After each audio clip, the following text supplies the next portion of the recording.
Boas noites, nesse nosso novo encontro, nesta segunda-feira. Vamos elevando o nosso pensamento a Deus, a Jesus, agradecendo pela oportunidade da vida, pedindo por todos que hoje habitam o nosso planeta, que vive um momento de transformação muito importante. Pai nosso que estás nos céus, santificado seja o teu nome. Venha a nós o teu reino, seja feita a tua vontade, assim na terra como no céu.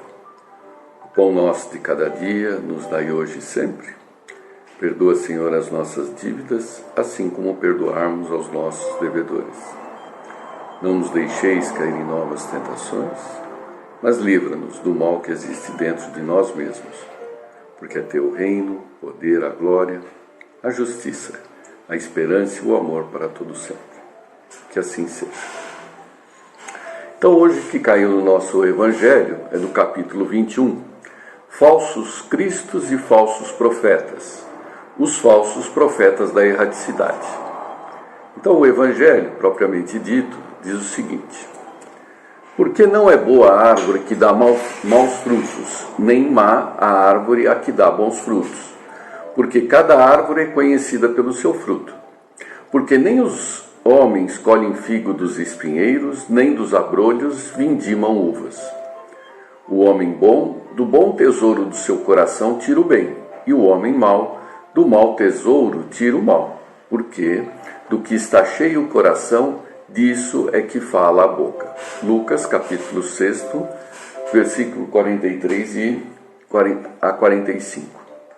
E respondendo, Jesus lhes disse: Vede, não vos engane alguém, porque virão muitos em meu nome, dizendo: Eu sou o Cristo, e enganarão a muitos. E levantar-se-ão muitos falsos profetas, e enganarão a outros. E porquanto multiplicar-se-á a iniquidade, se resfriará a caridade de muitos. Mas o que perseverar até o fim, esse será salvo. Então, se alguém vos disser: olhai, aqui está o Cristo, ou ei-lo acolá, não lhe dê crédito, porque se levantarão falsos cristos e falsos profetas, que farão muitos prodígios e maravilhas tais que, se fora possível, até os escolhidos se enganariam. Mateus capítulo 24, versículo 4 a 5, 11 a 13, 23 a 24 e em Marcos. Os falsos profetas da erraticidade, de Erasto. Os falsos profetas não existem apenas entre os encarnados, mas também, e muito mais numerosos, entre os espíritos orgulhosos que, fingindo amor e caridade, semeiam a desunião e retardam o trabalho de emancipação da humanidade, impingindo-lhe os sistemas absurdos através dos médios que os servem. Esses falsos profetas, para melhor fascinar os que desejam enganar e para dar maior importância às suas teorias, disfarçam-se inescrupulosamente com nomes que os homens só pronunciam com respeito. São eles que semeiam os germes da discórdia entre os grupos, que os levam a isolar-se um dos outros e a se olharem com prevenções. Bastaria isso para os desmascarar, porque assim agindo, eles mesmos oferecem o mais completo desmentido ao que dizem ser. Cegos, portanto, são os homens que se deixam enganar de maneira tão grosseira. Mas há ainda muitos outros meios de os reconhecer. Os espíritos da ordem a que eles dizem pertencer devem ser não somente muito bons, mas também eminentemente racionais. Pois bem, passai os seus sistemas pelo crivo da razão e do bom senso, e vereis o que restará. Então, concordareis comigo em que, sempre que um espírito indicar como remédio para os males da humanidade, ou como meios de realizar a sua transformação, medidas utópicas e impraticáveis, pueris e ridículas, ou quando formula um sistema contraditado pelas mais corriqueiras noções científicas, só pode ser um espírito ignorante e mentiroso. Por outro lado, lembrai-vos de que, se a verdade nem sempre é apreciada pelos indivíduos, sempre o é pelo bom senso das massas, e isso também constitui um critério. Se dois princípios se contradizem, tereis a medida do valor intrínseco de ambos, observando qual deles encontra mais repercussão e simpatia. Com efeito, seria ilógico admitir que uma doutrina, cujo número de adeptos diminui, seja mais verdadeira que outra, cujo número aumenta.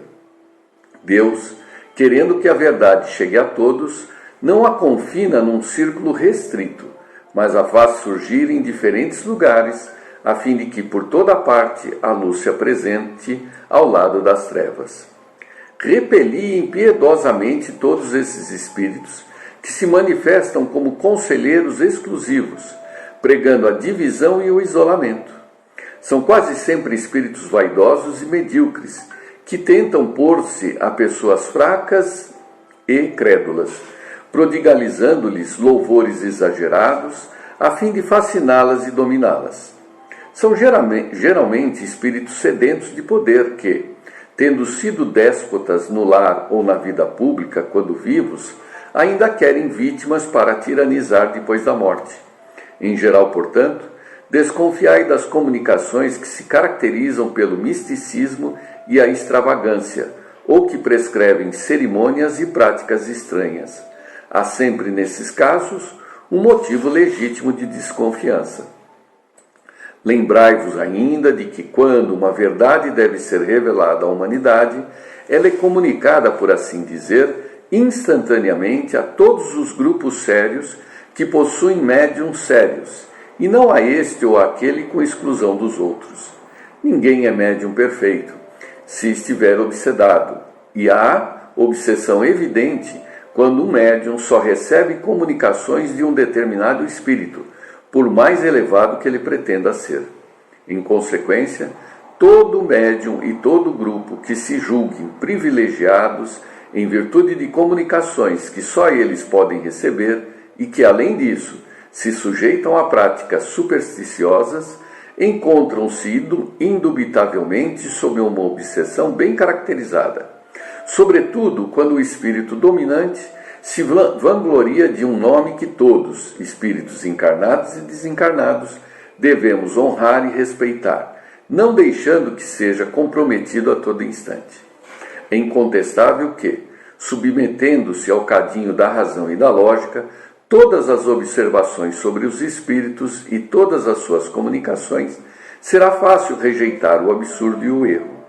Um médium pode ser fascinado e um grupo enganado, mas o controle severo dos grupos, com o auxílio do conhecimento adquirido e a elevada autoridade moral dos dirigentes de grupos, as comunicações dos principais médiuns, marcadas pelo cunho da lógica e da autenticidade dos espíritos mais sérios, rapidamente farão desmascarar esses ditados mentirosos e astuciosos, procedentes de uma turba de espíritos mistificadores ou malfazejos.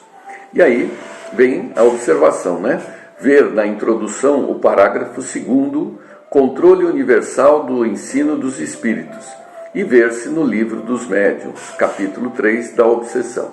Então eu destaquei aqui, né, dessa referência dele, a obsessão, né? Então nós vamos fazer uma leitura de alguns trechos do Livro dos Médiuns, né? Item 237. No número das dificuldades que a prática do Espiritismo apresenta, é necessário colocar a da obsessão em primeira linha. Trata-se do domínio que alguns espíritos podem adquirir sobre certas pessoas. São sempre os espíritos inferiores que procuram dominar, pois os bons não exercem nenhum constrangimento. Os bons aconselham, combatem a influência dos maus, e se não os escutam, preferem retirar-se.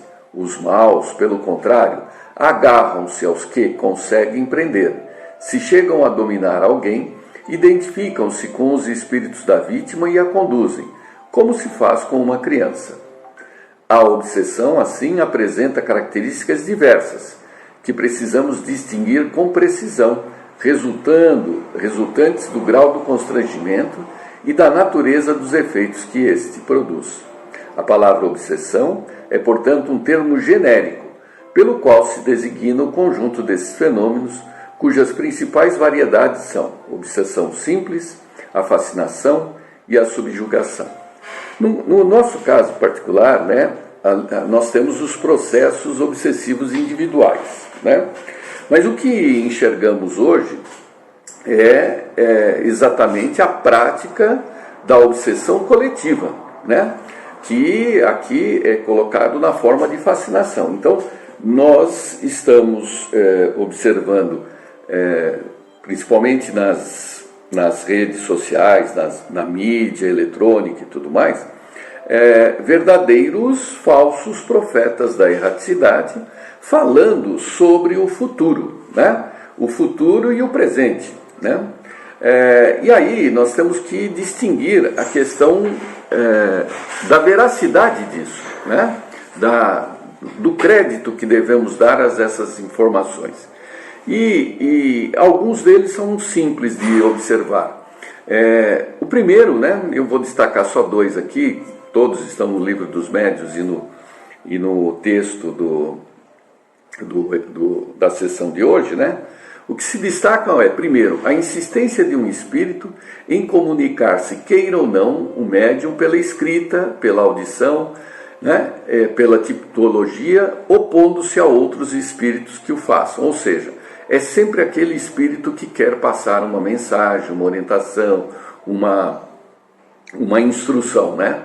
E o item 3 que ele coloca, crença na infalibilidade e na identidade absoluta dos espíritos que se comunicam e que, sob nomes respeitáveis e venerados, dizem falsidades ou absurdos. Esse aqui é muito claro, né? Então vamos encontrar novamente muitos médiuns da mídia usando, né, do nome de espíritos reconhecidamente valiosos dentro da doutrina para trazer informações que nós não temos certeza, né?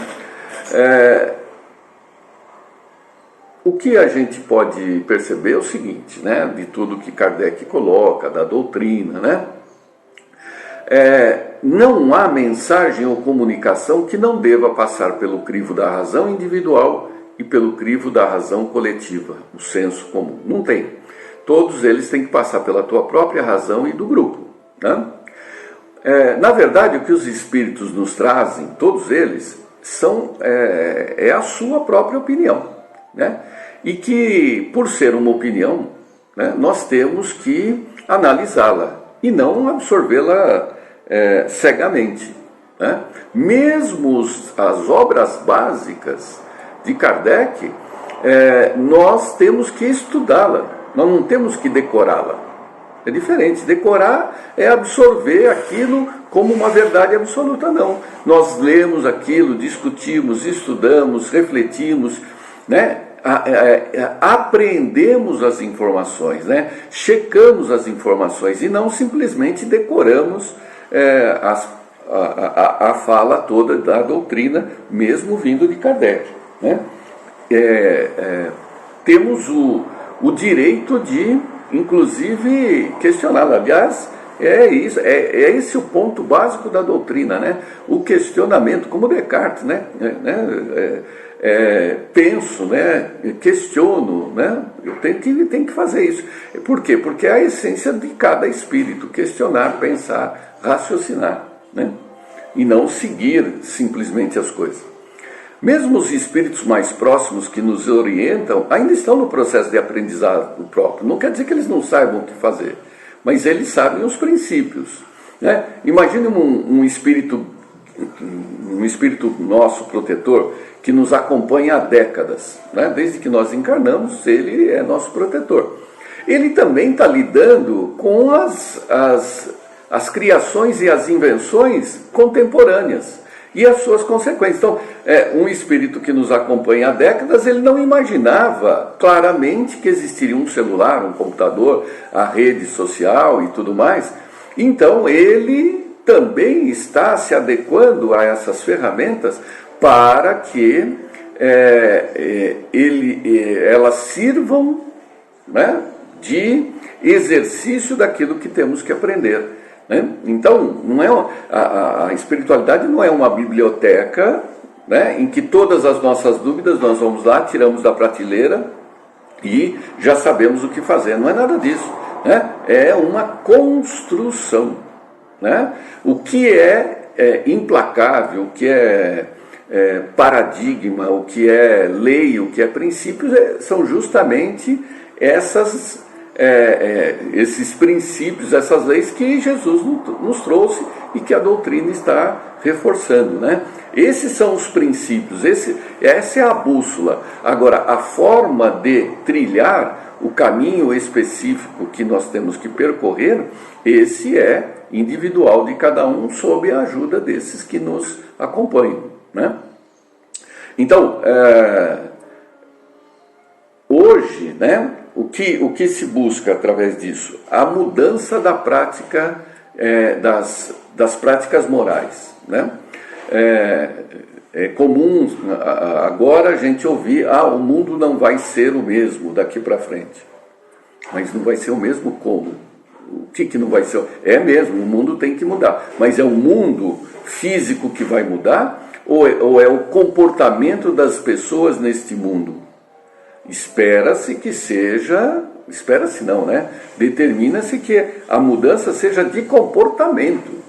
Então, todas as alterações no ambiente, elas têm como meta alterar o nosso comportamento, e não a alteração do meio propriamente dito. Então, nós não teremos necessariamente algumas mudanças físicas, geográficas ou até biológicas permanentes. Não dá para saber, né? O que dá para saber é que nós temos que mudar as nossas relações sociais, né? Então, dentro desse aspecto, né, o que temos é mudar a nossa visão em relação ao outro, perdoando, tolerando, cooperando e dividindo aquilo que temos, até que, com essa prática toda, consigamos sentir o amor. Ok? Então, uma boa semana a todos e até a segunda-feira que vem.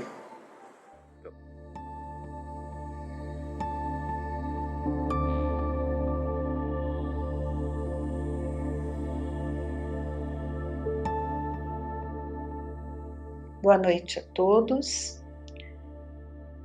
Vamos dar continuidade à nossa palestra de segunda-feira. E hoje vamos falar um pouco sobre o amor. O tempo todo, a espiritualidade superior nos convida a colocar em prática o amor. Sem amor, não conseguimos nada, não é mesmo? Lembrando então a primeira carta de Paulo aos Coríntios, né? O que ele fala sobre o amor? De uma maneira poética, maravilhosa. Ele começa dizendo: ainda que eu falasse línguas, a dos homens, a dos anjos, se eu não tivesse o amor, seria como um sino ruidoso ou um símbolo estridente. Ainda que eu tivesse o dom da profecia, o conhecimento de todos os mistérios e de toda a ciência, ainda que eu tivesse toda a fé, a ponto de transportar montanhas, se eu não tivesse o amor, eu não seria nada. Ainda que eu distribuísse todos os meus bens aos famintos, ainda que eu entregasse o meu corpo às chamas, se não tivesse o amor, nada disso me adiantaria. O amor é paciente, o amor é prestativo, não é invejoso, não se ostenta, não se incha de orgulho, não faz de inconveniente, não procura o seu próprio interesse, não se irrita, não guarda rancor. Tudo desculpa, tudo crê, tudo espera, tudo suporta. O amor jamais passará. As profecias desaparecerão, as línguas cessarão, a ciência também desaparecerá. Agora, portanto, permanecem estas três coisas: a fé, a esperança e o amor. Mas a maior delas, porém, é o amor. Belíssimo, né? Essa carta que nos dá ali a direção que temos que seguir. Podemos estar fazendo muitas coisas, mas se não estivermos realizando tudo isso com o amor verdadeiro, com a preocupação de auxiliar ao próximo, com o sentimento verdadeiro, nada terá valor. No Evangelho segundo o Espiritismo, nós temos o capítulo 11, amar o próximo como a si mesmo. Vamos ver aqui o que os Espíritos também falam sobre esse sentimento. O amor é de essência divina, desde o mais elevado até o mais humilde.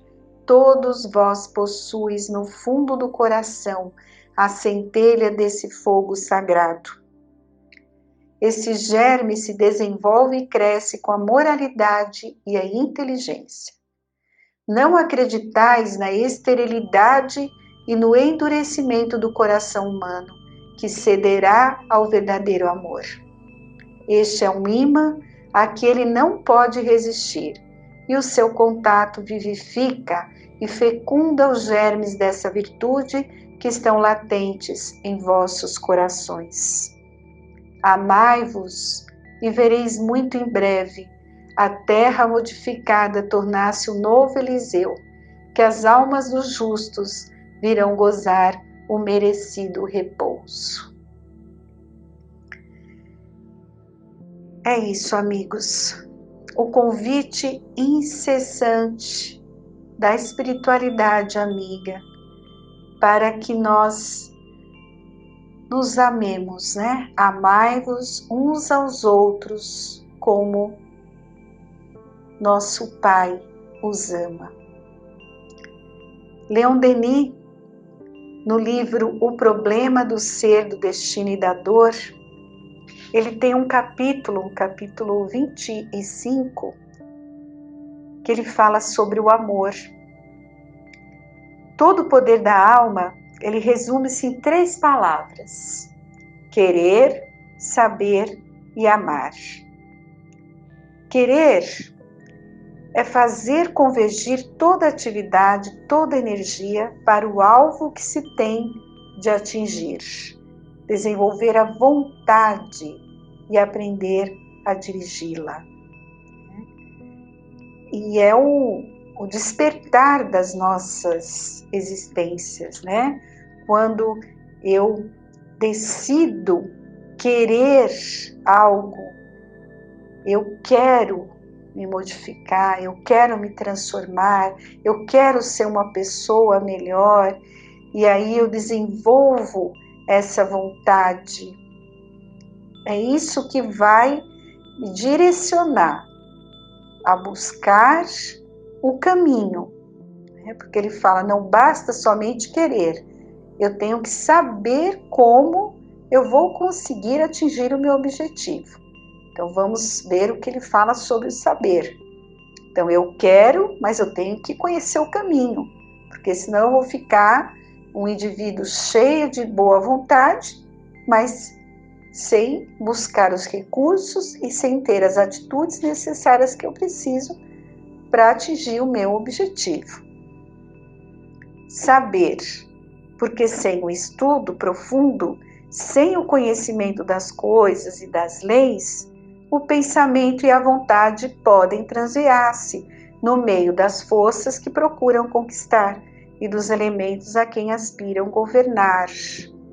Então é aquilo, eu quero, mas eu preciso saber, eu tenho que conhecer as leis, e o melhor roteiro é o Evangelho de Jesus.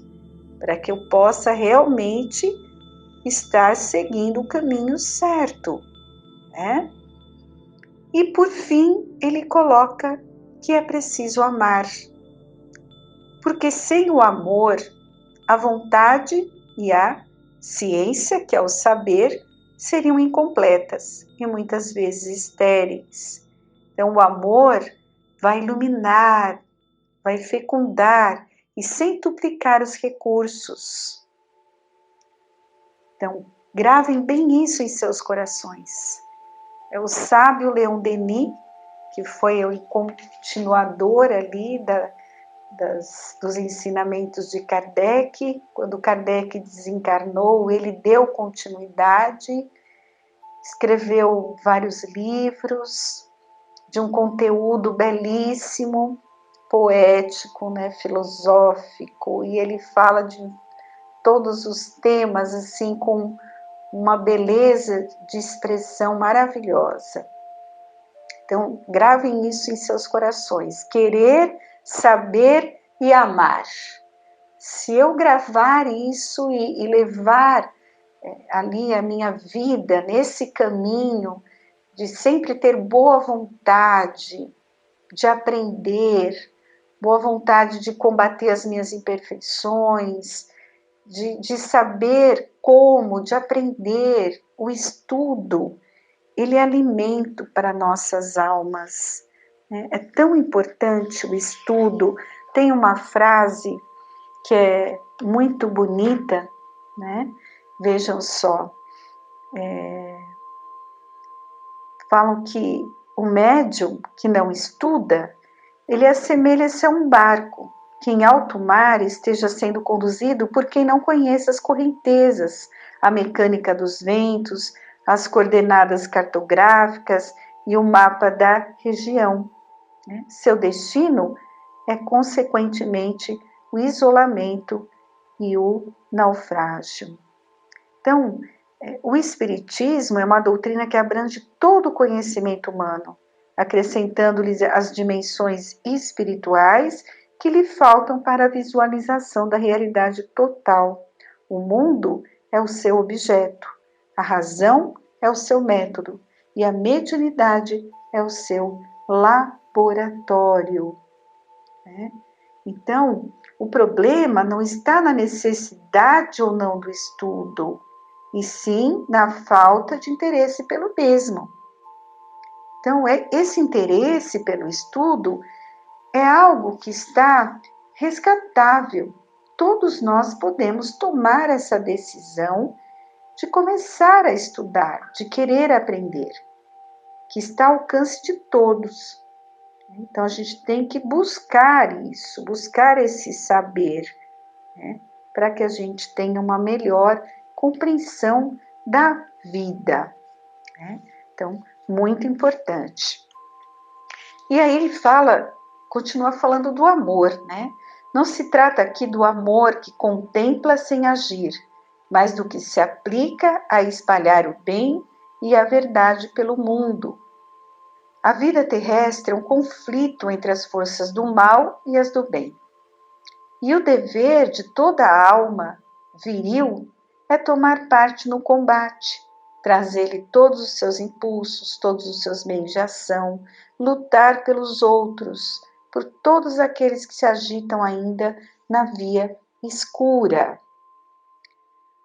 E o uso mais nobre que se pode fazer das faculdades é trabalhar por engrandecer, desenvolver no sentido do belo e do bem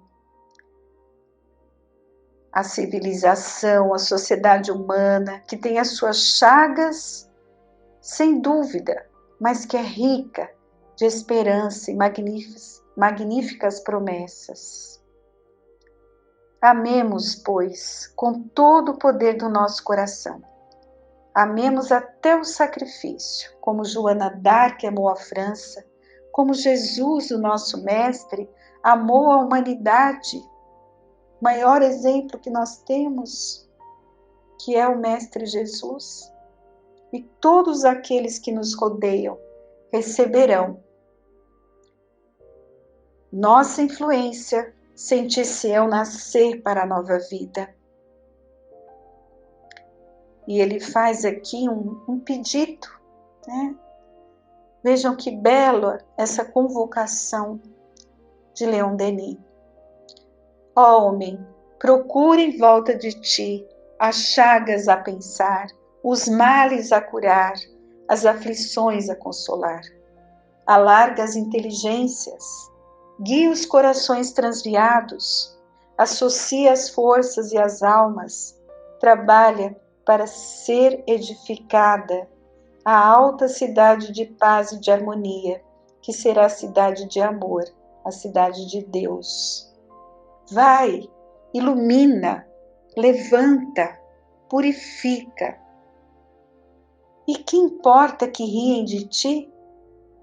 Que importa que a ingratidão e a maldade se levantem na tua frente? Aquele que ama não recua por tão pouca coisa. Ainda que colhe espinhos, continua a sua obra, porque esse é o seu dever. Ele tem consciência disto, sabe que a abnegação engrandece. O próprio sacrifício também tem suas alegrias. Feito com amor verdadeiro, transforma as lágrimas em sorrisos.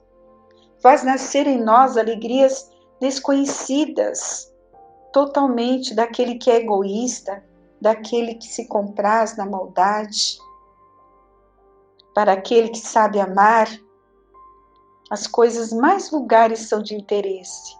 Tudo parece iluminar-se. 1000 sensações novas despertam nele.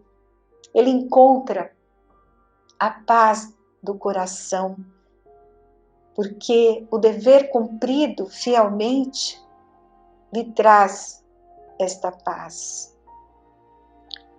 São necessários a sabedoria e a ciência, longos esforços, lenta e penosa ascensão para conduzir-nos às altas regiões do pensamento. O amor e o sacrifício lá chegam, rapidinho, com um único bater de asas. Na sua impulsão conquistam a paciência, a coragem, a benevolência, todas as virtudes fortes e suaves. O amor, meus amigos, depura a inteligência, põe a larga o coração, e é pela soma do amor acumulado em nós que podemos avaliar o caminho que temos andado para Deus. Vejam essa última frase, como é muito forte, né? Como é que está esse sentimento do amor ao próximo em nossos corações? Lembremos que quando retornarmos à pátria espiritual, que é a nossa verdadeira morada, né? Estamos aqui por um tempo determinado, e o que vão nos perguntar quando chegarmos? O que fizeste de bem na tua caminhada terrena? É só isso que vão perguntar, né? Não vão perguntar de que religião eu era, quantas vezes eu fui à igreja rezar, quantas vezes eu fui ao centro espírita assistir uma sessão. Não. O que vai ser levado em conta é o bem que eu realizei, o amor que eu transmiti a cada coração que Deus colocou na minha vida. Então, que fique esta reflexão tão importante, tão necessária, porque o tempo todo a espiritualidade nos convida a desenvolver esse sentimento. Estamos em aprendizado. Ainda não amamos, a grande maioria de nós ainda não consegue ter esse amor verdadeiro, né? Nós estamos estagiando nesse sentimento, mas podemos começar, e alguns até já desenvolveram um pouco mais, né, esse sentimento. Então, tentai essa experiência, abrir o vosso ser interno, abre as janelas ali da prisão da alma. Vossa alma arrebatada, ela conhecerá êxtases, felicidade que não se pode descrever. Compreenderá que há em seu derredor um oceano de amor, de força, de vida divina, né? Sentirá no universo um poder soberano e maravilhoso que nos ama, que nos envolve, que nos sustenta, que velam sobre nós. E invocando, dirigindo-lhe um apelo ardente, será logo penetrada de sua presença e de seu amor. Essas coisas se sentem e exprimem dificilmente. Só as podem compreender aqueles que as saborearam.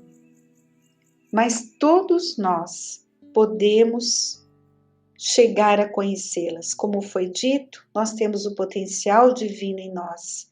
É fazer desabrochar esse potencial divino, né? Sempre falamos que o mal é a ausência do bem. Então nós podemos sim desenvolver esse sentimento que vai nos trazer a alegria de viver, despertando o que há em nós de bom.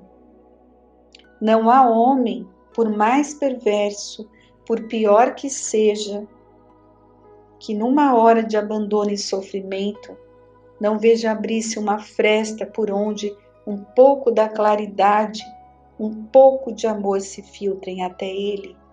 E nós, como cristãos, como espíritas, conhecedores da terceira revelação, Consolador prometido por Jesus, nós temos que acreditar que todos os seres humanos têm como vencer qualquer dificuldade.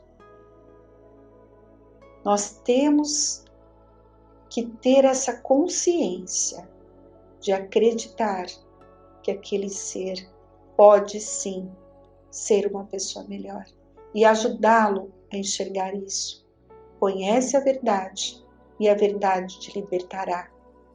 Ele precisa de ajuda, ele precisa conhecer o Evangelho e se ele abrir o coração, ele vai conseguir. Tenhamos a certeza disso. Não somos nós que falamos.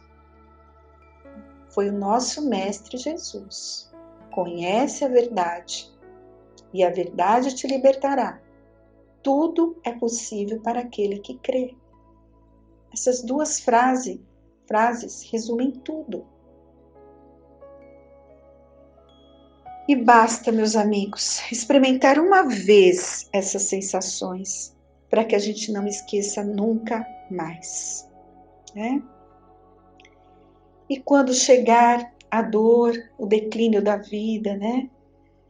Quando as sombras crepusculares se acumulam sobre nós, todas essas sensações acordam com a memória de todas as alegrias sentidas, né? Alegrias verdadeiras, que é do bem realizado, do dever cumprido, de ter sentido mais intensamente a presença do plano espiritual e a lembrança das horas em que verdadeiramente amamos as pessoas que conviveram, que convivem, que encontramos durante a nossa caminhada, vai cair como um delicioso orvalho sobre nossas almas, muitas vezes dissecadas pelo vento áspero das provações e da dor. Então fica aqui essa bela e comovente reflexão do nosso querido Leon Denis. Então, lembre-se, vamos colocar em prática, observar, porque em tudo nós podemos ver o amor. Então não deixes de amar verdadeiramente. E fica aqui a nossa gratidão a Deus pela oportunidade de estarmos estudando esta doutrina de luz. Não foi por acaso que chegamos a esta casa, não é por acaso que nos foi dada a oportunidade de estudar a terceira revelação. Que saibamos valorizar, sermos infinitamente gratos e usar dessa ferramenta para nos transformar verdadeiramente. Somos espíritos milenares, já erramos muito, infelizmente. Então é hora desse evangelho de luz tocar os nossos corações e fazer o que é certo, cumprir o nosso dever, que é amar o próximo como a si mesmo. Palavras do nosso Jesus, amado Mestre. Pai nosso, que estais no céu, santificado seja o teu nome. Venha a nós o teu reino, Senhor. Seja feita a tua vontade e não a nossa, assim na terra como no céu. O pão nosso de cada dia dai-nos hoje. Perdoa, Senhor, as nossas dívidas, assim como perdoamos aos nossos devedores. Não nos deixeis cair em tentação e livra-nos de todo o mal. Que assim seja e que Deus abençoe a todos.